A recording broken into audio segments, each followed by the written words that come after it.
Well, if you call yourself a sports fan, you know the guy who's with me here, Cole Wright. He has been with NFL Network, ESPN, FS1, you name it, and is now with The Ringer and Marquee up in Chicago with the Cubs and their television network doing pre and post reporting, you name it. The guy is as classy as can be, as talented as can be.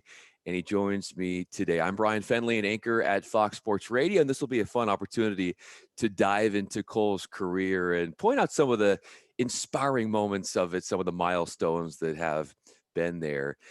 Cole, let me start here. In how many different ways is your daughter, your 9-year-old daughter, better at softball than you? Well, I feel like she has the foundation a little bit more. It's like, my dad, I know he loves sports. He still loves sports, but my pops was a wrestler growing up, and they dabbled in baseball. They played a little football. It's here and there. It's pretty much whatever the seasons changed. That's when the sport changed with my dad and my uncles and those guys. But he was always there, and he always made sure that he was around and it helped me out. But I think I know a lot more about baseball and softball than my dad did and then my mom does. And so I just feel like now that she gets all the tools, she gets all the instruction, she gets all the equipment. So I feel like, she's got a leg up there. And not to say my parents, they didn't provide for me as much as they could and as much as they wanted to. But I just think that my baseball knowledge, I think it translates over to her. And I really see that. And, she grew up going to baseball games at Dodger Stadium. So, I don't know if you're familiar with Jerry Hairston, but Jerry and I grew up together. And that's, part of the reason when I first got to LA, I'd call Jerry up. I'm like, hey man, if you got any extra tickets that fell off the back of a truck, just let me know. And he'd just get me tickets all the time. So I'd take my wife and my daughter to games since we first moved to LA. So everyone's like, your daughter's a Dodgers fan, not a Cubs fan. I'm like, well, I'm working on that. We haven't had any real live fans in the stands yet. But I mean, she's been to close to 100 Dodgers games, and she's been inside a Dodger Stadium. She's played catch on the field. So I think that's why, she has such a love for the game. And I think that's that's why she wants to. I just got her a cutout at UCLA for the. I saw that, yeah. Yeah. So I mean, she's huge. She's a big time softball fan, big time baseball fan. I just feel like her experiences firsthand have enabled her to develop this love for the game. What a thrill from your perspective, Cole, to open up all these opportunities for her, even at her age, so that she really does develop that desire and that push to want to be something really special in softball, and certainly connected with baseball. As far as not to interrupt, but it's funny because going to UCLA games, my buddy is part owner with Kevin Youkilis in a restaurant up in Los Gatos. I used to sleep on Yuke's couch in college at Cincinnati. Wow. And his niece is Maya Brady, who plays center field and second base for UCLA. And her other uncle just won his 7th Super Bowl, Tom Brady. Yes. But she almost looks like a grown-up version of my daughter. So my daughter got to meet her at one of the UCLA games, and you should just see the smile that was splayed all across her face when she got to meet these players. So for her to be able to meet, top flight softball players, like that would be like a 9-year-old boy being able to meet, college players or major leaguers. So for her, those are the girls that are at the top of the top when it comes to her. And for her to meet those young ladies, I mean, she was smiling from ear to ear for about a week. So it's pretty cool. Kudos for you and to you for being able to present her with those opportunities. And what people need to understand is that you had a really good baseball career in high school. They called you Mr. Clutch. And so what I'm wondering, Cole, is why that nickname has found itself reappearing over the course of your broadcasting career, you as Mr. Clutch. Well, I don't know if that was a real nickname or was just one that was just conjured up. But I always like situations where pressure is on. It's whether it was high school or college. Or where there's breaking news when you're doing stuff right now. It's like when you have little time to react, and that really lets you know what you're made of. I mean, whether it's you're breaking Antonio Brown being released from the Raiders news or whatever it may be. I feel like if when you're prepared, that really lets you know, okay, this is where I'm supposed to be. And even though you think that I only have 5 minutes to go get in this chair and put a tie on. It lets you know that your preparation over the test of time has been there. And when the time comes, it's almost like being a pinch hitter. You're sitting on the bench and you're sitting there, you're cracking jokes with the guys that don't play, and from my instance, I was a closer. So I'd sit around all game, you crack jokes. I used to walk around with a fungo bat doing fake interviews, and people would tell me to get out of their face. Like, get out of here, man. You're never going to be, a sportscaster or anything. And then all of a sudden, okay, boom, game's on the line, fifth inning, time to go get warmed up. So, and it always goes back to the cliche type phrase, you don't have to get ready when you stay ready. So that's one of the things that, I like to, keep in my back pocket. And, if you're always ready, you don't have to have as much preparation if you're always preparing. That closer that you were in high school finished with a 1.71 ERA. I think I saw that's the sixth best mark in school history. That's fantastic. And those closer-like abilities translated to you getting the job with Marquee. And so you had to have that sort of mindset. When you knew you were going to have an interview with them, what were you going over in your head just to prepare? Like what was going through your mind at that point? And it goes back to, if you don't have to get ready if you stay ready. And I felt like, if I sit there and try to cram everything in and try to, just to pull an all-nighter, like we're back in college back in the day, I feel like that's not going to be what they're looking for. I feel like that a lot of that would be disingenuous, and so for me, it was, just be yourself, go in there. And at the end of the day, you're a gigantic Cubs fan. I mean, I flew back from LA to go to Game 4, almost missed my flight, got all the way from Redondo Beach to the airport at LAX and got inside. And when I went to go reach in my back pocket, I realized I left my wallet at my house. So my mom and my wife turned around. I told them to move over. I got in the car and made it to Redondo, back to LAX in 22 minutes. And then when I got there, they told me that my flight was delayed. So it all worked out. And when I sat down with Mike McCarthy and Mike Santini and Crane Kenny, executives with Marquee and with the Cubs, like I said, all I could do was just be myself and just pretty much express my passion for the game of baseball and for the Chicago Cubs. And I didn't think that's something that, had to be fake or convoluted. I felt like that's just me. And that's all I could bring to the table. And that's kind of how I've been in every single interview that I've ever gone to. After I've left every single one of them, I said to myself, it's up to them now. I said, I couldn't have done anything better. And that's kind of how I felt when I left the Marquee job, the interview. And, I said to myself, internally, I said, I hope there's not a whole bunch of other people that wanted that job, because I'd like to think that I just got that job. And I did get that job. So I'm very happy. And I feel very blessed to be back, in my hometown, and I get to do pre and post game shows for the team that I grew up watching. I mean, yeah. We had Len Casper. He called our games for 16 years, and he just made the transition to the White Sox. He's going to be calling the games on the radio. But Len and I have had many conversations where I would say, Len, I don't know if you realize this or not, but you called Cubs games for 16 years. Harry Carey called Cubs games for 16 years. So for a whole generation of Cubs fans, you are their Harry Carey. And for me, there's really no announcer that equates to Harry Carey, whether it just be professionalism or just his ability to have fun on the air. So for Len Casper to be able to have that, and now, for me to have a little slice of that, for kids to know, okay, Cubs game's about to come on, time to turn on Cole Wright, whether it's time to turn on this bozo, or whether their opinion is positive or negative, either way, they're starting their Cubs experience off every day with me. And I feel pretty proud and privileged to have that honor. And I feel like I have an obligation and a duty to fulfill.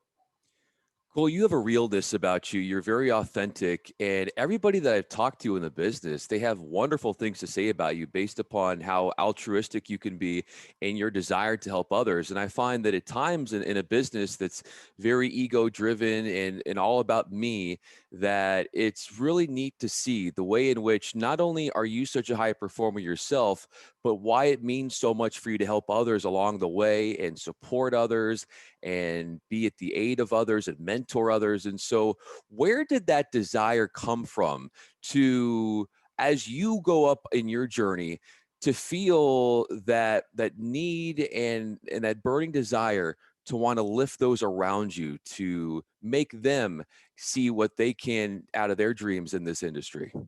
Well, I think for me, Brian, it's part of the fact is because, I was never that, that blue chip guy. I was always the guy that was maybe just always a little bit overlooked somewhat. And I'm not saying I have a chip on my shoulder, but I just feel like, whether it was from having to go from high school to junior college, other guys, they got scholarships and, they went to 4-year schools, and, me, I had to prove myself in junior college. And then I did, and I went to 4-year, and then, I was able to play a little bit after college. And even when it came to getting my first job, a lot of people went to, there's the Syracuse kids, there's the Mizzou kids, there, there's the Northwestern kids. And how do you know that's where they went to school? Just ask them, they'll tell you. And that's for sure. I'm not one of those guys. I didn't go to those schools. And so I didn't have this, this fancy degree, even though obviously I have a bachelor's degree and, I fulfilled all my academic requirements, but it's, you didn't go to this prestigious journalism school.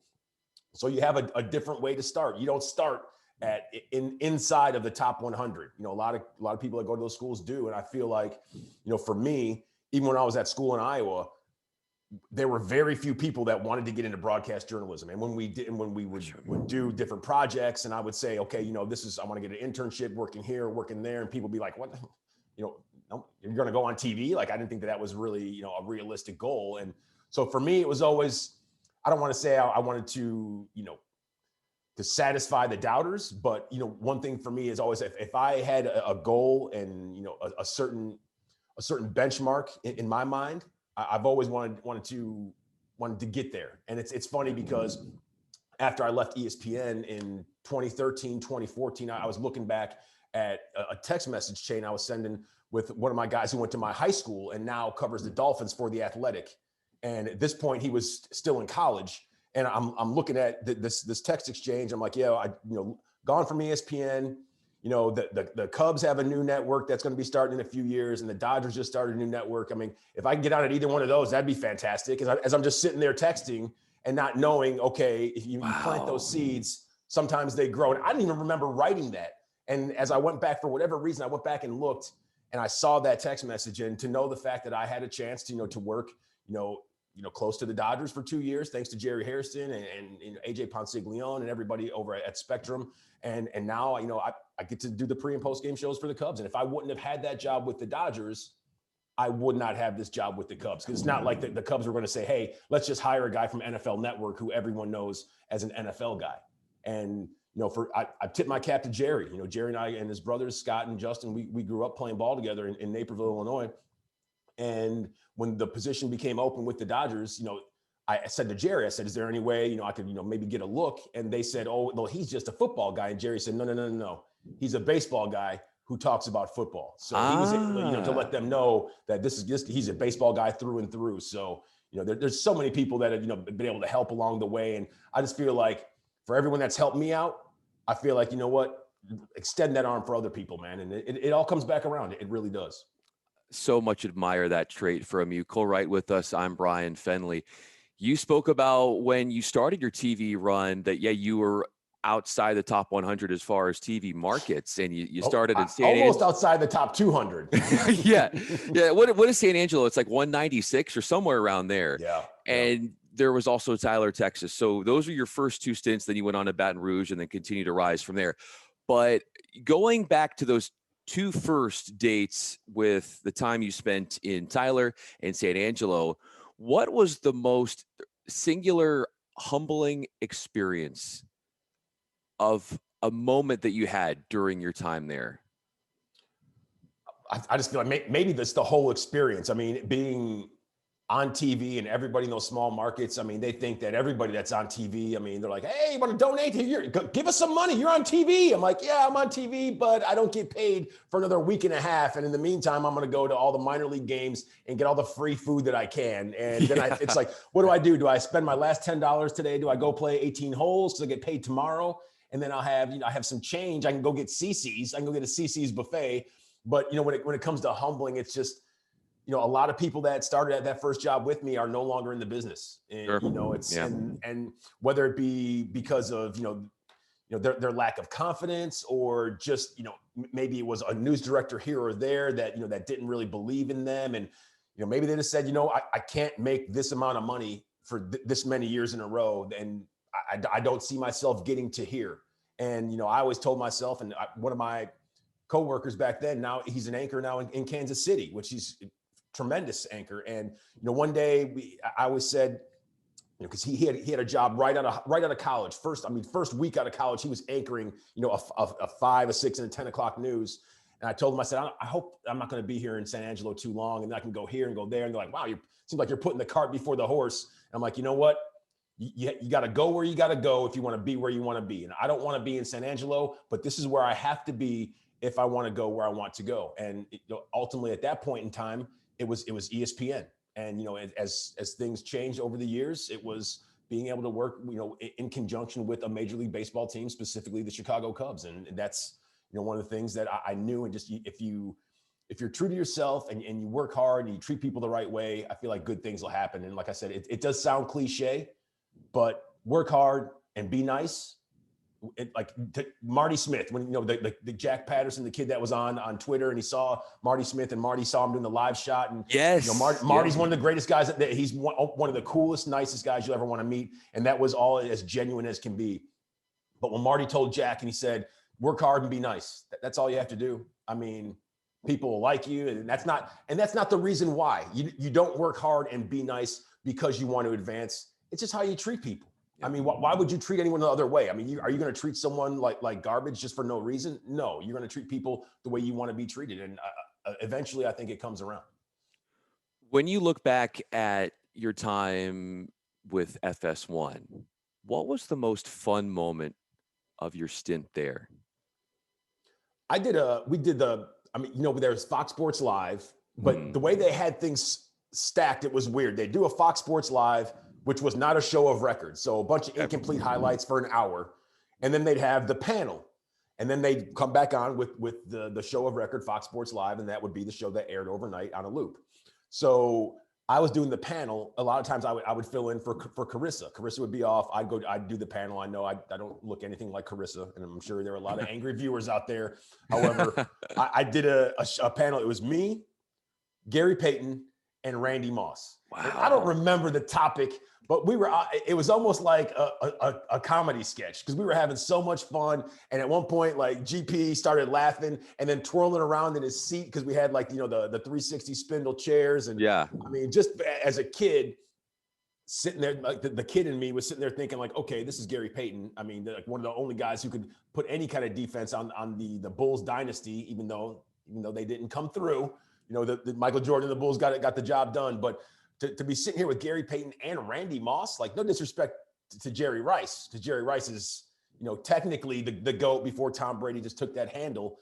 But if I need a receiver to get me a touchdown, I might have to go Randall Gene Moss every day of the week. To sit there and be out there with Gary Payton and Randy Moss and just be clowning, and for them guys to bounce things back off of me. And is this funny? Okay, yeah, we're out here having a blast. I thought it was pretty cool. It was pretty surreal.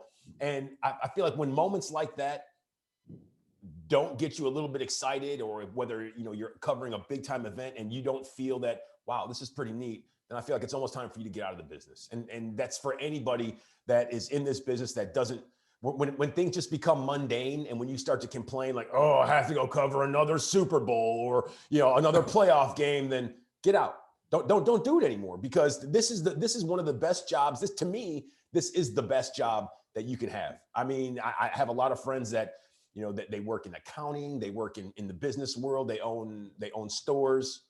That doesn't sound like fun.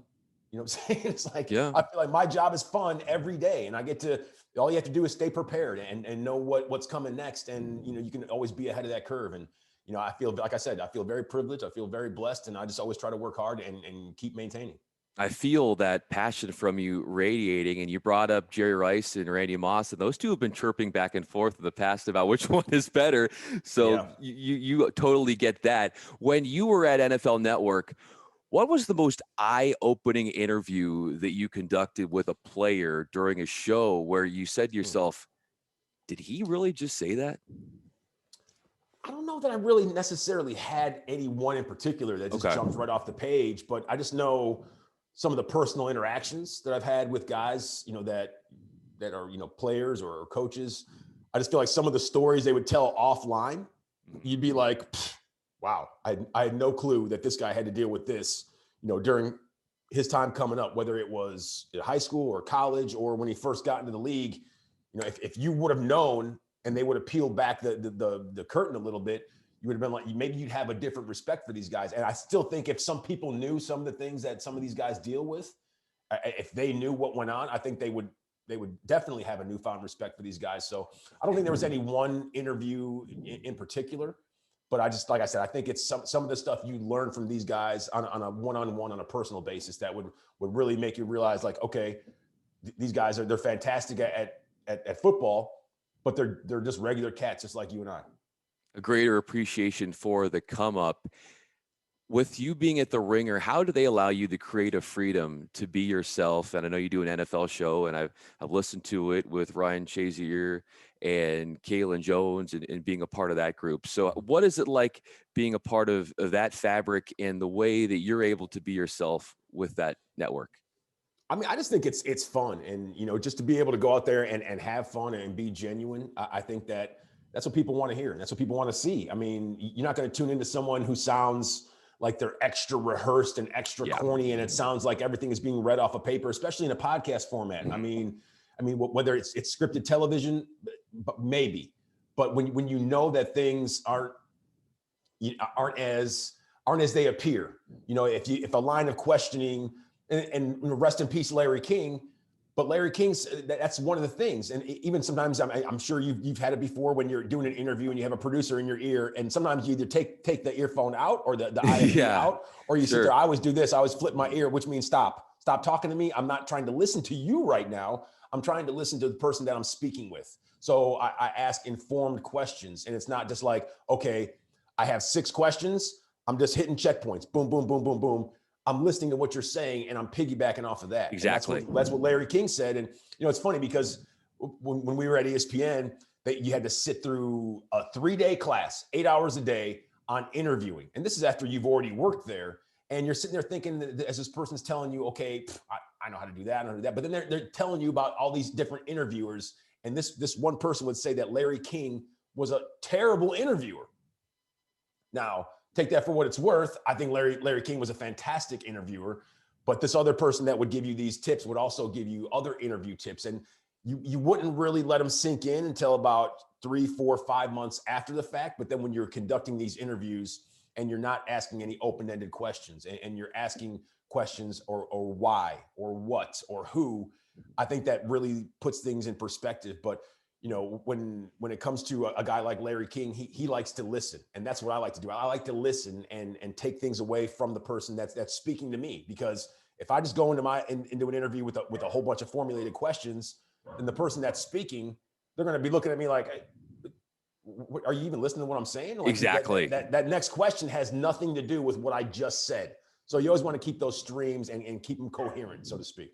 Yeah, it's like a security blanket. And a lot of times people don't listen to what's being said. They're just thinking about, and this, Cole, just from your experiences, and you don't do this, of course, but they are thinking while the other person is talking what they're going to say next. And so there could be that easy follow-up question that could be a home run, and they totally whiff because they're thinking about, okay, I need to say this next, and I need to say it concise, I need to say it clear, and I want to make sure I get it out right. And you miss an opportunity to take the interview somewhere special that it ends up not going.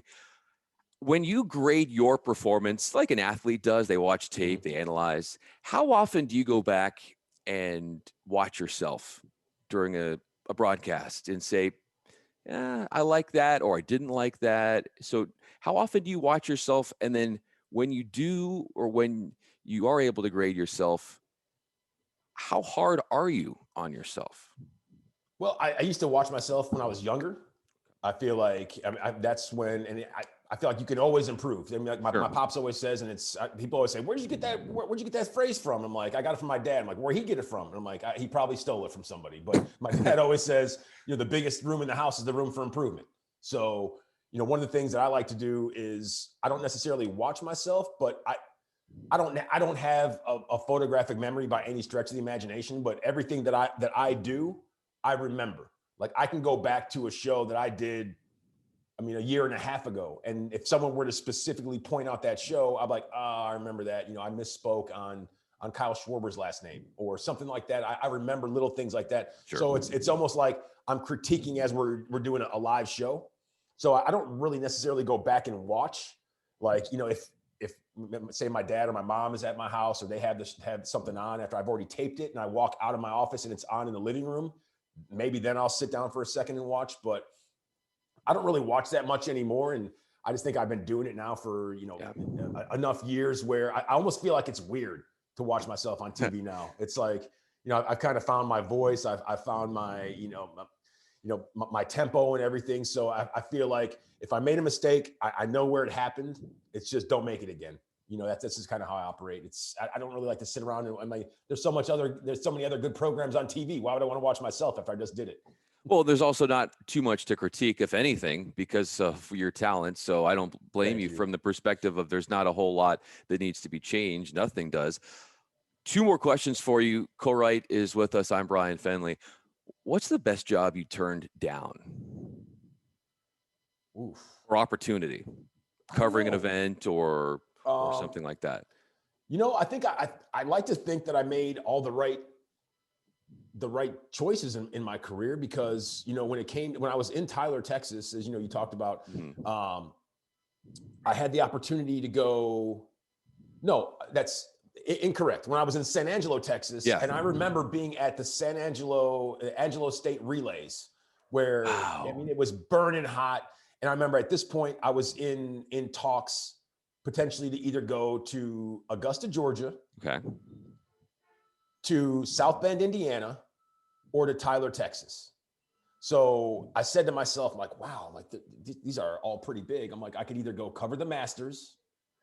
It's pretty big. It's once a year though. So I'm like, okay, so what do you do outside of covering the Masters?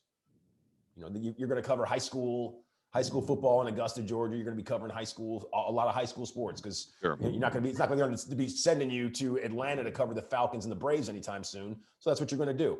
So then I looked at South Bend and I said, Notre Dame football, that's pretty big as well. But I've been covering Texas football, hadn't gone to Austin to cover it, but I still was able to cover, Vince Young and Colt McCoy on a daily basis. When it came to highlights and VOs and SOTs, that's what we did. We pretty much pushed the Longhorns down everyone's throat.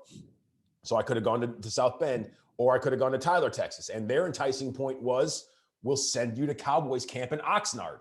Nice. I said, wow. I'm like, absolutely. And you'll send us to Cowboys games on Sundays. I'm like, I'm in. I'm going to go take that job. There you go. Took the job. Never sent me to Oxnard. They're like, when I got the job, they're like, I think that's not going to be in our budget this year. Never sent me to a Cowboys game, but I was only there for 5.5 months. And then I ended up taking the job as the sports director in Baton Rouge. And then I was able to cover LSU winning a national championship, an NBA All-Star game, the College World Series, in NFC Championship, Bears and Saints. I mean, the list went on and on. So I don't think there's ever any job that I turned down that I should have taken. I think every position that I've ever taken has led me to right here. So, I mean, I can't complain about that. And, and going to Baton Rouge from Tyler, Texas, I met my wife in Baton Rouge. So, you did? Absolutely. So I feel like everything for me has fallen into place at just the right time. And is like, as goofy as it sounds, like I said, I feel pretty lucky and blessed to be on this path that I've been on because everything's worked out so far. Well, you're such a hard worker and I feel your gratitude. And it's so easy, Cole, to cheer and root you on because first of all, you have that humility about you and you also carry yourself with that authentic realness that we were talking about, and people just gravitate toward you, man. I mean, I love your energy on air and you're such a great guy. Everybody that I've talked to just says amazing things about you, and just in the sense of he's just a real guy. Like he cares about other people, and you can't say that about everybody in this business, and that's what really stands out. Cole, my final question for you, and certainly with everything you've covered, all the networks that you've worked for, all the sports that you have witnessed and observed, when is the moment when you were covering something that you were the most emotionally connected to a team or a plight of a player that when it didn't end well, you almost felt like you took on that player's heartbreak. It was a hard loss or a falling in the championship game where you felt this connection with an athlete in whatever sport. And it was like the most emotionally draining you've ever been covering an event because Yep. you found yourself like totally invested in that person. Well, I don't necessarily think it was just one person. Okay. It was a team. And it was the LSU baseball team when they went to Omaha in 2009. Okay. Or was it 2008? I think it might have been 2008 because they lost that year to North Carolina, but then they went and won it the next year. So I think it was 2008. And I remember being out we were doing live shots all week long, and this is at Rosenblatt. And if you've never been to Omaha and been to the College World Series, especially when it was at Rosenblatt, then everyone who never was able to partake in that experience, I feel bad for you because Rosenblatt Stadium was unbelievable, and it was one of the best atmospheres in all of sports. Just the way people would converge on Omaha during the first week of June. I mean, as good as it gets. But covering this LSU team, they had comeback after comeback after comeback. They won the Super Regional against UC Irvine, and that was at LSU, and they were down because I had my own summer league game on a Sunday. And we had the game on the radio in between innings. So we were playing and they were down like, if I'm not mistaken, they were down like 8-1 or something like that, but they'd come back in so many different games. And I remember telling the guys on my team, like, hey, don't be surprised if they come back. I'm like, you're going to turn this radio off and they're going to be back. And sure enough, that's what happened. They beat UC Irvine to punch their ticket to Omaha. And then when they went, they won a few games. They come back against Rice. They beat Rice in a comeback fashion. And then they were down to North Carolina. And it was the night game, last game of the evening. And they'd already lost one game. They were on it's a double elimination in Omaha. Sure. And I'm standing, we didn't have our camera because we were sharing our camera with the New Orleans station, and they were doing an early live shot at the top of the 10 o'clock hour. And so I had to do a phoner. So I'm doing a phoner right in front of Rosenblatt, and I'm watching the TVs right at the very front. And I think at that point, the game was tied, and Coach Maneri walked the bases loaded to put a forced play on. And then up comes Tim Fedorovich, former Los Angeles Dodgers catcher who, was there for a while, but, former Tar Heel as well. And Fedorovich was like legit, like 1 for 11 the entire College World Series. And as I'm doing this live shot, I'm like, here's Fedorovich, here's the pitch, ping. And it's still when they had the old aluminum bats, grand slam. Oh, wow. And everyone starts filing out of Rosenblatt, like LSU fans, North Carolina fans included. And I'm on this live shot on a phoner. We're like, I don't know why everyone's leaving the stadium. Like LSU, they've come back in like 7 games this postseason. And I was legitimately like, oh, guys, don't leave. Like they can come back. I promise they can come back. And they didn't. But next year they rebounded, came back, won the College World Series. But at that point, I felt like I was almost a part of that team because I'd been with them every step of the way. And I believed in them so much that, 4 runs, big deal. I'm like, with these metal bats and, the way these guys swing it, they can come back at the drop of a hat. They didn't. But that's one time where I really felt like I was in that dugout. Like when Fedorovich hit that home run, I was like, no, why did you load the base? Like, I just felt like everything that happened. And, at that point, I was upset with those guys and seeing them, and even, you see them on Twitter. Like I still interact with those guys, whether it's Jared Mitchell or Blake Dean or, just even like Lewis Coleman, who played on the Royals, or Anthony Renato, former Red Sox. Like all those guys I still interact with. And that was, that's over a decade ago. So it's when you make those relationships and you're able to be in those foxholes with those cats, man, it makes it pretty fun, even just to reminisce. I know it's business as usual for you, but that memory, I'm in awe of it. The way you were able to just take me back to those times and just the clarity of what took place and the names of the guys and what was taking place in where the game was and who was at bat. I mean, fabulous. I mean, you have a special talent, that as far as a memory perspective, and what better field to be in than to be able to have all that information at the ready. My wife calls me useless information is what that's what she calls you. And my lifelong goal is to get on Jeopardy. I've tried out before, didn't make the cut. I mean, rest in peace, Alex Trebek. I wish I could have got there with Alex, but who knows? It's It's a gift and a curse. Like I wish this recall and my ability would have been better suited when I was in school. I'm sure a lot of my teachers and my parents would have liked that a little bit better, but either way, it all worked out. But you know what they say, the most successful people weren't always the ones that got straight A's. So, that's definitely goes for me. I think it worked out for you. And you've hit the big time when the official McDonald's Twitter account responds to you with over, what do they have, like 4 million followers? And I was looking at your Twitter and they're responding to you. I saw that. I'm like McDonald's. Like my mom worked at McDonald's back in the day when it was just like she was 16. It was very few McDonald's back in the day. The menu was limited, and just to think how far they've come, and for McDonald's to respond, I had to shed a tear a little bit, wipe a tear away. If they want to send me any gift certificates, coupons, or anything like that, I mean, I still love it. Like anybody who says, "Oh, McDonald's, you eat that stuff?" I'm like, absolutely, I eat that stuff. It's delicious. It's delicious. Well, for the people that say, or they talk others down and say, why do you eat that? Or how could you eat that? They're actually just like psychologically projecting, because they do. They just don't want people to know that they eat McDonald's. So don't fret. I mean, you are in the right there. Cole Wright, that is. Cole Wright, thank you so much. And this has been such an honor going through your career and pointing out some of the inspiring moments and some of the really neat parts of this journey. And you've got a big supporter here. I'm Bryan Fenley, an anchor at Fox Sports Radio. Thanks again, Cole. Really appreciate you. Anytime, man.